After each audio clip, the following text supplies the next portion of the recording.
Hello दोस्तों, नमस्कार। आज का टॉपिक है भारत का संवैधानिक विकास। तो यह टॉपिक मॉडर्न हिस्ट्री में भी इम्पोर्टेंट है और साथ ही साथ भारतीय संविधान का भी एक महत्वपूर्ण टॉपिक है। जो भारत का जो संवैधानिक विकास है, यह कोई एक कोई घटना नहीं है, यह एक क्रमिक विकास है जिसको हम आज के इस वीडियो लेक्चर के माध्यम से समझने की कोशिश करेंगे।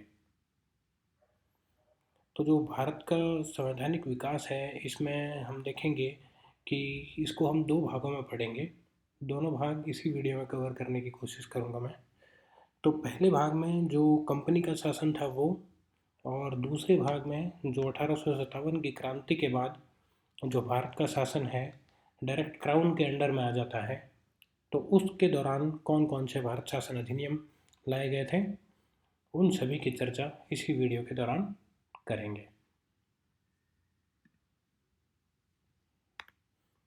तो कंपनी का जब शासन जो था, सबसे पहले ईस्ट इंडिया कंपनी भारत में सन 1600 में आती है। उस टाइम इंग्लैंड की महारानी एलिजाबेथ उनको एक अधिकार पत्र देती है जिससे वो भारत में व्यापार करने की एक अधिकार के साथ भारत में आते हैं। वह व्यापार करते हैं और 1600 में व्यापार करने के लक्ष्य से आते हैं और 1765 तक उन्हें बंगाल, बिहार और उड़ीसा के दीवानी अधिकार भी मिल जाते हैं। दीवानी अधिकार मीन्स वहाँ के राजस्व और वहाँ की न्याय व्यवस्था को चलाने के अधिकार भी उनको प्राप्त हो जाते हैं। तो हम देखेंगे कि जब कंपनी का शासन था जो 1600 से स्टार्ट हो गया था, तो जो कंपनी के जो ऑफिसर्स थे जो यहाँ काम करते थे इंडिया में, वो यहाँ से इतना पैसा कमा के वहाँ लेके जाते थे कि उसकी वजह से ब्रिटेन में भी कुछ अराजकताएं फैलने लगी थी। उन्हीं सब चीज़ों से निपटने के लिए जो ब्रिटेन की संसद है उसने कंपनी के ऊपर कुछ कुछ रेगुलेशन लगाए। उन्हीं को हम इस प्रथम भाग में पढ़ेंगे जो कि 1773 से लेके 1853 तक है। पहला भाग है वो है 1857 की क्रांति से पहले का, जिसमें पहला एक्ट आता है 1773 का रेगुलेटिंग एक्ट। उसके बाद अगर हम इस सेकेंड 1784 के पीट्स इंडिया एक्ट को अगर छोड़ दें तो बाकी सभी में 20-20 साल का डिफरेंस है। जैसे कि 1773 के बाद 20 साल अगर जोड़ दिया जाए तो 1793 का चार्टर एक्ट। उसके बाद अगर 20 साल जोड़ दें तो 1813 का चार्टर एक्ट। उसके बाद 20-33, उसके बाद अगर 33 में 20 जोड़ते हैं तो 53। इसी प्रकार से हम इनको क्रमबद्ध तरीके से पढ़ेंगे। तो यह था कंपनी का शासन जिसमें कुछ रेगुलेशन एक्ट लाए गए थे, चार्टर एक्ट लाए गए थे। और जो सेकंड पार्ट है उसमें 57 की क्रांति के बाद डायरेक्ट क्राउन के जो महारानी विक्टोरिया थी उस क्राउन के अंडर में ही भारत का शासन आने लगा था। तो उस दौरान भारत में कौन कौन से अधिनियम आए थे, उनमें प्रथम है 1858 का भारत शासन अधिनियम। उसके बाद 61, 92 और 1909 के भारत परिषद अधिनियम, क्योंकि 61 में भारत परिषद बन गई थी ब्रिटेन की संसद के अंदर। उसके बारे में हम आगे चर्चा करेंगे। उसके बाद है 1919 का भारत शासन अधिनियम। उसके बाद है 1935 का भारत शासन अधिनियम। और आखिर में भारतीय स्वतंत्रता अधिनियम 1947, जिसके तहत पाकिस्तान और भारत दो स्वतंत्र देश के रूप में प्रकट होते हैं। जो 1773 का रेगुलेटिंग एक्ट था उसमें कंपनी पर संसदीय नियंत्रण की स्थापना की गई थी। पहली बार कंपनी पर संसदीय नियंत्रण की स्थापना 1773 के रेगुलेटिंग एक्ट के तहत की गई थी। सेकंड पॉइंट है बंगाल के गवर्नर को बंगाल का गवर्नर जनरल पद नाम दिया गया था। और बंगाल का गवर्नर जनरल बनने वाला पहला जो लॉर्ड था वो था लॉर्ड वारन हेस्टिंग्स, जिसका कि शासनकाल 1773 से 85 तक था। और जो बंगाल का गवर्नर जनरल था उसके अधीन ही मद्रास और बम्बई, इनके गवर्नर को कर दिया गया था। पहले तीनों जगह के अलग अलग गवर्नर हुआ करते थे, बंगाल का गवर्नर, मद्रास का गवर्नर, बम्बई का गवर्नर।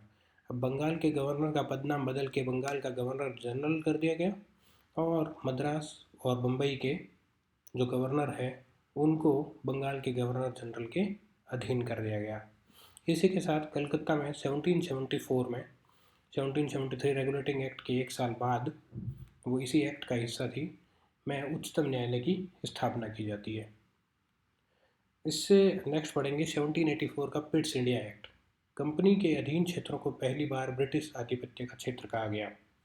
पिट्स इंडिया एक्ट में ही कंपनी के अधीन क्षेत्र को पहली बार ब्रिटिश आधिपत्य का क्षेत्र कहा गया। ब्रिटिश सरकार को कंपनी के कार्यों और इसकी प्रशासन पर पूर्ण नियंत्रण प्रदान कर दिया गया। 1793 का चार्टर एक्ट। 93 के चार्टर एक्ट में कंपनी का शासन अधिकार 20 वर्षों तक बढ़ा दिया गया और बंगाल का जो गवर्नर जनरल था उसे मुंबई और मद्रास का पर्यवेक्षण अधिकार भी प्रदान कर दिया गया। उसके बाद ऐसा है 1813 का चार्टर एक्ट, 1813 का चार्टर एक्ट। उसमें फिर कंपनी का जो शासन 20 वर्ष तक बढ़ा दिया गया। जो व्यापारिक एकाधिकार है कंपनी का, कि सिर्फ कंपनी को ही अधिकार था भारतीय क्षेत्र में व्यापार करने का, तो उसे समाप्त कर दिया गया। उसमें चीन के साथ व्यापार कंपनी का और भारतीय क्षेत्र से चाय का व्यापार, इन दो चीज़ों को छोड़ के व्यापारिक एकाधिकार को समाप्त कर दिया गया था।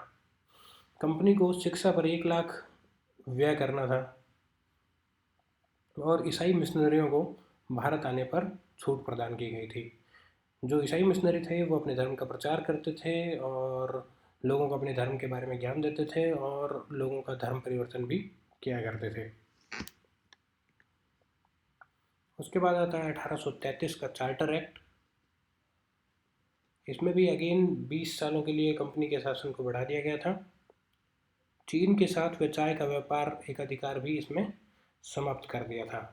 मीन्स व्यापारिक एकाधिकार को पूर्ण रूप से समाप्त 1833 के चार्टर एक्ट द्वारा कर दिया गया था।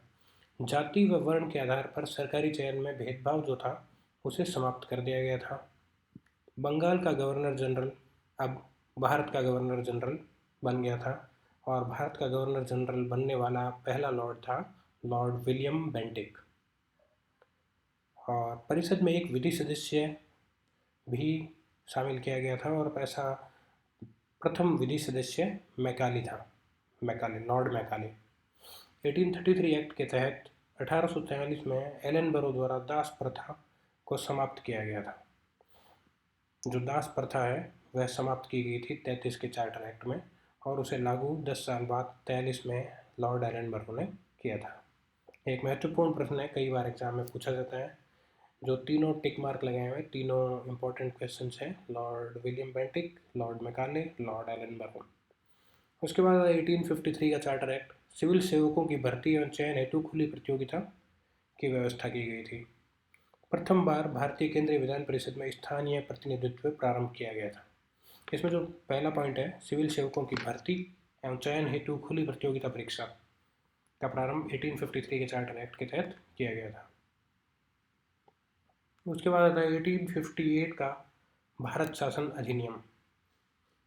कंपनी का शासन समाप्त हो गया था, डायरेक्ट क्राउन का शासन हो गया था भारत पे और गवर्नर जनरल को वायसराय में कन्वर्ट कर दिया गया था और वायसराय बनने वाला भारत का पहला वायसराय लॉर्ड कैनिंग था और भारत में ब्रिटिश क्राउन का प्रत्यक्ष प्रतिनिधित्व स्टार्ट हो गया था। भारत के राज्य सचिव पद का सृजन ब्रिटेन की संसद में किया जाता है, जिसमें एक भारत सचिव होता है, वो ब्रिटेन के मंत्रिमंडल में मंत्री पद पर कार्य करता है और इसके 15 सदस्यीय भारत परिषद होती है और इस 15 सदस्यीय परिषद को चलाने का और भारत सचिव, इन सब के खर्चों का वहन भारत द्वारा ही किया जाता था।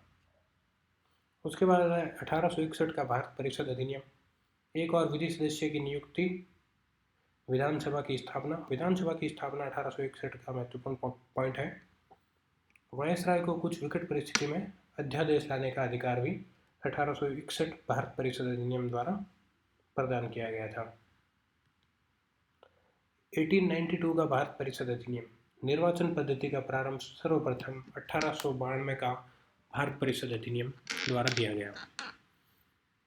केंद्रीय विधान परिषद में भारतीय सदस्य को वार्षिक बजट पर बहस एवं प्रश्न पूछने का अधिकार प्राप्त हुआ, बट वो मतदान का अधिकार अभी भी उसे नहीं मिला था। उसके बाद है 1909 का अधिनियम, जिसे मार्ले मिंटो सुधार भी कहते हैं। मार्ले इस समय भारत सचिव थे ब्रिटेन की संसद के अंदर, और मिंटो भारत के अंदर वायसराय के रूप में थे। मिंटो को सांप्रदायिक निर्वाचन का भी जनक माना जाता है, क्योंकि 1919 के अधिनियम में पृथक निर्वाचन के आधार पर मुस्लिमों के लिए सांप्रदायिक प्रतिनिधित्व का प्रावधान किया था। सार्वजनिक विषयों पर प्रश्न पूछने का अधिकार भी 1909 के अधिनियम के तहत दिया गया था। उसके बाद आता है 1919 का अधिनियम, जिसे मॉन्टेग्यू चेम्सफोर्ड सुधार कहते हैं। मॉन्टेग्यू इस समय भारत सचिव थे और चेम्सफोर्ड अगेन वायसराय के रूप में भारत में थे। केंद्र में द्विसदनीय व्यवस्था चलाई गई, जिसमें उच्च सदन और केंद्रीय विधानसभा, council of state and council of assembly, जो कि आज के परिप्रेक्ष्य में अगर हम देखें तो राज्यसभा और लोकसभा का जो स्ट्रक्चर है वो ये 1919 के अधिनियम से ही आई गई है। सांप्रदायिक आधार पर निर्वाचन में विस्तार किया गया। सिखों, भारतीय ईसाइयों और एंग्लो इंडियन के लिए भी सांप्रदायिक निर्वाचन स्टार्ट किया गया। प्रांतों में द्वैध शासन लगाया गया और प्रत्यक्ष चुनाव को अपनाया गया। प्रांतों में द्वैध शासन, यह एक इम्पॉर्टेंट पॉइंट है 1919 के अधिनियम का।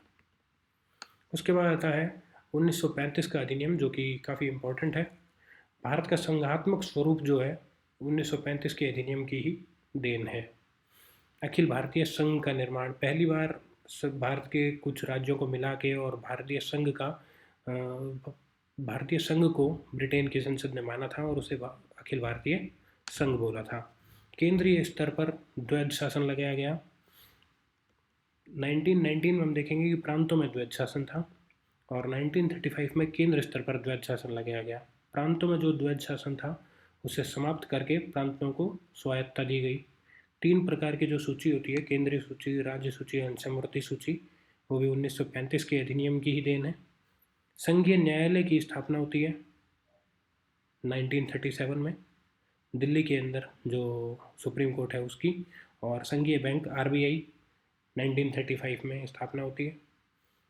इसी 1935 के अधिनियम के तहत दलित जातियों, महिलाओं और मजदूरों के लिए अलग से निर्वाचन की व्यवस्था कर सांप्रदायिक प्रतिनिधित्व व्यवस्था का विस्तार किया गया। तो इन सारी चीज़ों के को लागू किया वो 1935 के अधिनियम के तहत। और नेहरू, जो पंडित नेहरू थे, उन्होंने इसे अनेक ब्रेक वाली इंजन रहित गाड़ी कहा, क्योंकि इसके अंदर बहुत सारी लिमिटेशंस थी और जो इनकी पंडित नेहरू और की मांगे थी वो उनको इसमें सही से मैनिपुलेट नहीं किया गया था, इसलिए नेहरू ने ऐसा स्टेटमेंट दिया। इसके बाद आता है 1947 का भारत शासन, भारतीय स्वतंत्रता अधिनियम। उस समय माउंटबेटन जो थे इधर के वायसराय थे और इसमें भारत को आज़ादी मिलती है और भारत और पाकिस्तान 2 देश का निर्माण होता है। तो thank you for watching this video.